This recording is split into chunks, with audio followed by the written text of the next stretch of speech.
प्रिय छात्रों, शुभ रात्रि। आप सभी को सागर एकेडमी में रात्रि क्लास लेने के लिए बहुत बहुत स्वागत एवं वंदन करता हूँ। हाँ प्रिय छात्रों, आपको ध्यान रखना है, कल की डेट में मैंने आपको रस के अंगों के बारे में बताया था। आज आप लोग देखिएगा, विभाव के भेद में दो होते हैं, आलंबन और उद्दीपन। कल मैंने आलंबन और उद्दीपन के बारे में वर्णन किया था। प्रिय छात्रों, आज आपको देखना है अनुभाव। अनुभाव जो होता है, इसके चार भेद होते हैं। उसमें कायिक होता है, वाचिक होता है, मानसिक होता है, सात्विक होता है। और जो सात्विक होता है, इसकी संख्या 8 होती है। ये आपके पेपर में पूछा आता है, हर बार आपकी परीक्षा में पूछा आता है कि रस में सात्विक भाव की संख्या कितनी है, तो 8। बाकी कायिक से, वाचिक से, मानसिक से कोई प्रश्न नहीं बनता है। प्रिय छात्रों, आगे आप देखेंगे, ये संचारी भाव है। जो संचारी भाव है, इसी को व्यभिचारी भाव कहा जाता है और इसकी जो संख्या है वो 33 है। लेकिन आपके पेपर में पूछा जाए 34वां छल संचारी भाव किसने माना है, तो देव कवि ने माना है, पेपर में पूछा आता है। और 35वां संचारी भाव जो चटपटा है, इसको किसने माना है, तो आचार्य रामचंद्र शुक्ल ने माना है, जिनको हिंदी का प्रसिद्ध आलोचक कहा जाता है। इनको प्रसिद्ध आलोचक कहा जाता है।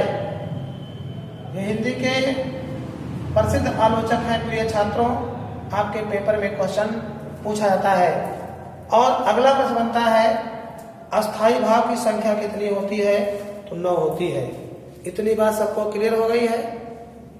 आगे चला जाता है, तो देखिए, जब ये बात क्लियर हो जाती है तो प्रश्न बनता है, हर एक रस होता है और हर एक रस का एक अस्थाई भाव होता है। उसमें आपका जो पहला आता है वो आपका श्रृंगार रस है।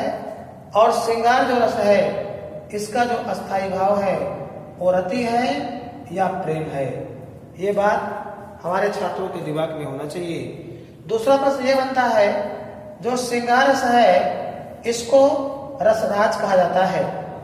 रसराज, या इसी को रसों का राजा कहा जाता है।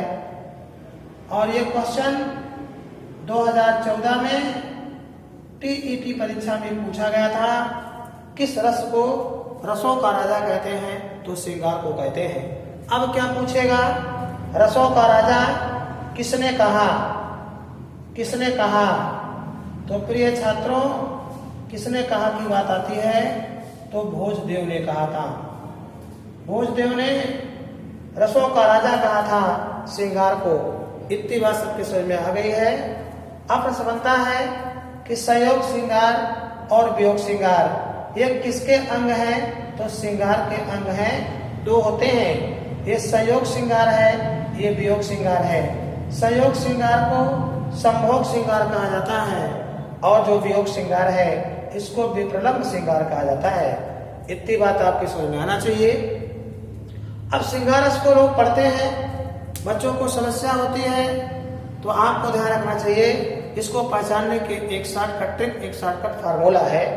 जो श्रृंगार रस है, इसमें कुछ प्रमुख शब्दावलियां हैं, जैसे प्रेम है, रूप का निहारना है, आंख चलाना है, भावों को टेढ़ा करना और लजाना। ये संयोग श्रृंगार के प्रतीक होते हैं। क्योंकि संयोग जो श्रृंगार होता है, इसमें नायक और नायिका के बीच में दूरी नहीं होती, नायक और नायिका के बीच में समानता होती है। दोस्तों, श्रृंगार रस के नाम से जाना जाता है, जो आपके पेपर में पूछा जाएगा। प्रेम, रूप का निहारना, आंख चलाना, बावा टेढ़ा करना, लजाना, ये श्रृंगार रस के प्रतीक हैं, शब्द हैं, आपके पेपर में आएगा। इसके बाद प्रिय छात्रों, देखिए, आप लोग एग्जाम्पल देखिएगा। और ये एग्जाम्पल जो दे रहे हैं, ये टेट की परीक्षा, सुपर टेट की परीक्षा, लेखपाल की परीक्षा, एसआई की परीक्षा, ऑल वनडे की सभी परीक्षाओं में पूछा जाने वाला महत्वपूर्ण उदाहरण है, जो अभी तक पेपर में आया है। शहर के जो छात्र अभी तक सागर एकेडमी को ज्वाइन नहीं कर पाए हैं, किसी कारणवश वो एक बार सागर एकेडमी को अवश्य ज्वाइन करें। ये सुपर टेट का मामला है, टीटी का मामला है, ये आपके नौकरी का मामला है, इसमें कोई व्यवहार नहीं रखना है। कुछ शहर के छात्र ये कहते हैं कि सर आपका संस्थान जो है वो थोड़ा सा बाईपास के किनारे पड़ता है देवकाली, हमको नाका से आने में दिक्कत होती है या कहीं से। ये सब बात आप छोड़ दो, ये आपका कंपटीशन है, आपके भविष्य की बात है और आप पढ़िए। अगर आप हमारे संस्थान में पढ़ते हैं 100% लिखित बांध पे आपका सिलेक्शन होगा, उतनी मेहनत मैं खुद करता हूँ। आइए देखिए, आप सिंगारस के उदाहरण देखिए। उदाहरण में आपको ध्यान रखना है, जो उदाहरण लिखा गया है आप देख रहे हैं, लिखा है लाज न आवत आपको, लाज न आवत आपको, दौरे आयो साथ, दौरे आयो साथ, धिक धिक ऐसे प्रेम को, धिक धिक ऐसे प्रेम को, धिक धिक ऐसे प्रेम को, कहाँ कहो मैनाथ, कहाँ कहो मैनाथ। आप लोग बताइए, इसमें आपको प्रेम शब्द मिला कि नहीं मिला? मिला। तो बोलो, जब प्रेम शब्द मिलता है तो कौन सा रस होता है? सहयोग श्रृंगार होता है। तो आपको केवल ट्रिक पढ़ना है, कोई मैटर कठिन नहीं होता प्रिय छात्रों। ये तो फर्स्ट उदाहरण है। आप लोग दूसरा उदाहरण देखिए, वहां भी आपको स्थिति मिलती है। देखिए, बिहारी लाल की लाइन है और हिंदी साहित्य में आपके जो बिहारी लाल हैं इनको श्रृंगारी कवि कहा गया है। कुछ बच्चे नहीं समझ पाते हैं श्रृंगारी कवि क्या होता है। जिन्होंने श्रृंगारस में रचना को लिखा हो उसको श्रृंगारी कवि कहा जाता है। इन्होंने लिखा है, उदाहरण दिया है, सहयोग श्रृंगार के बारे में कहा है। उदाहरण बहुत महत्वपूर्ण है। 2014 में टेट की परीक्षा, ऑल वनडे की तमाम परीक्षाओं में पूछा गया है। उदाहरण लिखा गया है, कहत नटत रिझत खिझत मिलत खिलत लज्जात। देखो प्रिय छात्रों, यहाँ लज्जात शब्द मिला कि नहीं मिला? प्रेम हुआ कि नहीं हुआ? सहयोग श्रृंगार हुआ कि नहीं हुआ? मिलत खिलत लज्जात भरे भवन में करत हैं, भरे भवन में करत हैं, नैनन ही शोभा। नैन माने आंख होता है, नैनन ही शोभा। यहाँ पे आपका सहयोग श्रृंगार है। ये लाइन बिहारी लाल की है।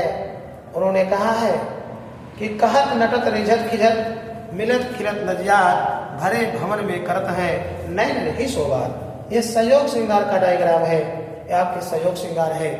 आप लोगों को हम बताएं, एक महत्वपूर्ण कवि अब मस्तिष्क में आ रहे हैं। उनका नाम आपने सुना होगा, विगत कई वर्षों से पूछा गया है, जिनके बचपन का नाम राम बोला था प्रिय छात्रों। उनका जो नाम है वो तुलसीदास है और इनके बचपन का जो नाम है वो राम बोला है। ये भी क्वेश्चन 2014 में टीईटी परीक्षा में पूछा गया था। राम बोला किसके बचपन का नाम है? तो तुलसी के बचपन का नाम है। फिर पूछा जाएगा। इन्होंने एक रचना लिखा है, उसका नाम कवितावली है। और जो कवितावली है इसमें 7 खंड है प्रिय छात्रों, और इसमें कवित्व छंद का प्रयोग किया गया है प्रिय छात्रों। यहाँ से भी उदाहरण आपके पेपर में पूछा जाता है, और जो उदाहरण पूछा जा रहा है वो उदाहरण आपके सामने लिखा जा रहा है और आप लोग ध्यान रखेंगे। उदाहरण में है, राम को रूप निहारत जानकी, राम को रूप निहारत जानकी, कंगन के नग की परछाई, कंगन के नग की परछाई। प्रिय छात्रों, याद इस समय सुध भूल गई, याद इस समय सुध भूल गई, भूल गई, पलटे कर रही, कर टारत नहीं। प्रिय छात्रों, ये आपका सहयोग श्रृंगार है। इसमें देखो रूप का निहारना है, और मैंने लिखा है कि रूप का जो निहारना होता है ये कहीं ना कहीं प्रेम का द्योतक होता है, इससे प्रेम बढ़ता है और आपका सहयोग श्रृंगार होता है। इसी प्रकार से बहुत सारे एग्जाम्पल्स हैं, लेकिन अब सारे एग्जाम्पल्स वीडियो के माध्यम से तो नहीं दे सकते हैं, क्लास में ही दे सकते हैं। और मैंने ये नहीं कहा कि क्लास में दे सकते हैं, फिलहाल देते तो है ही हैं, लेकिन क्लास में कहीं और कुछ रिस्पांस नजर आएगा, ये बात मैंने आपसे कहा है। सभी छात्र जो पीछे तक बैठे हुए हैं हमारे क्लास में, रात्रि की क्लास में, वो एग्जाम्पल को फटाफट नोट कर लें। हम आगे पढ़ाने के लिए रेडी हैं और आगे पढ़ाएंगे। नोट हो गया भाई? नोट हुआ जी। अगर नोट हो गया है तो इसको हम मिटा रहे हैं। इसको मिटाने के बाद फिर आगे लिखने का प्रस्ताव जारी करेंगे। तो मैंने श्रृंगार रस आपको पढ़ाया और श्रृंगार रस पढ़ा दिया गया है। ये बात हमारे छात्रों के मस्तिष्क में आई कि अध्यापक द्वारा श्रृंगार रस के बारे में डेरिवेशन हो चुका है। अब और भी रस है, तो श्रृंगार का जो अगला पार्ट है वो आपका वियोग श्रृंगार है। प्रिय छात्रों, ये आपका वियोग श्रृंगार है, वियोग श्रृंगार रस है। तो वियोग में क्या होता है? नायक और नायिका के बीच में फैसला होता है। जब नायक और नायिका एक दूसरे से अलग हो जाते हैं तो वहां पे वियोग श्रृंगार होता है। आप भगवान श्री रामचंद्र जी को देखा होगा, उनकी पत्नी का हरण हुआ, उनको वियोग हुआ था, तो वियोग श्रृंगार है कि नहीं है? उन्होंने उन्हीं के संदर्भ में एक पंक्ति कही गई है, पिछली बार परीक्षा में पूछा था, हे खग मृग मधुकर श्रेणी, हे खग मृग मधुकर श्रेणी, तुम देखी सीता मृग नैनी। लिखा गया है, तुम देखी सीता मृग नैनी। प्रिय छात्रों, यहाँ पे वियोग श्रृंगार है। आपके पेपर में पूछा जाएगा यह पंक्ति कहाँ से दी गई है। इस पंक्ति को जो है रामचरितमानस से लिया गया है। प्रिय छात्रों, आपको पता है कि रामचरितमानस है ये तुलसीदास की रचना है और लिखा गया है, हे खग मृग मधुकर श्रेणी, तुम देखी सीता मृग नैनी। प्रिय छात्रों, खग का मतलब पक्षी होता है। प्रिय छात्रों, मृग का मतलब हिरण होता है और मधुकर का मतलब जो होता है वो भौरा होता है। यहाँ पे आपका वियोग श्रृंगार है, तो वियोगा अवस्था का वर्णन किया गया है। प्रिय छात्रों, आपको जानना चाहिए भगवान कृष्ण जो है, जब ये वृंदावन से मथुरा चले गए बरसाना, वहाँ लट्ठमार होली होती है। होली खेलने के लिए भगवान कृष्ण चले जाते हैं तो गोपियां जो है वृंदावन में पागल हो जाती है। एक सखी दूसरे सखी से क्या कहती है?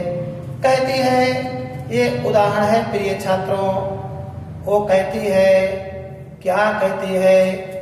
निस दिन बरसत नैन हमारे, निस दिन बरसत नैन हमारे, निस दिन बरसत नैन हमारे, सदा रहत बरसार तू हम पर, सदा रहत बरसार तू हम पर, जब तुम श्याम सिधारे। श्याम माने भगवान किस होता है? सिधारे का मतलब चले गए। कहाँ चले गए?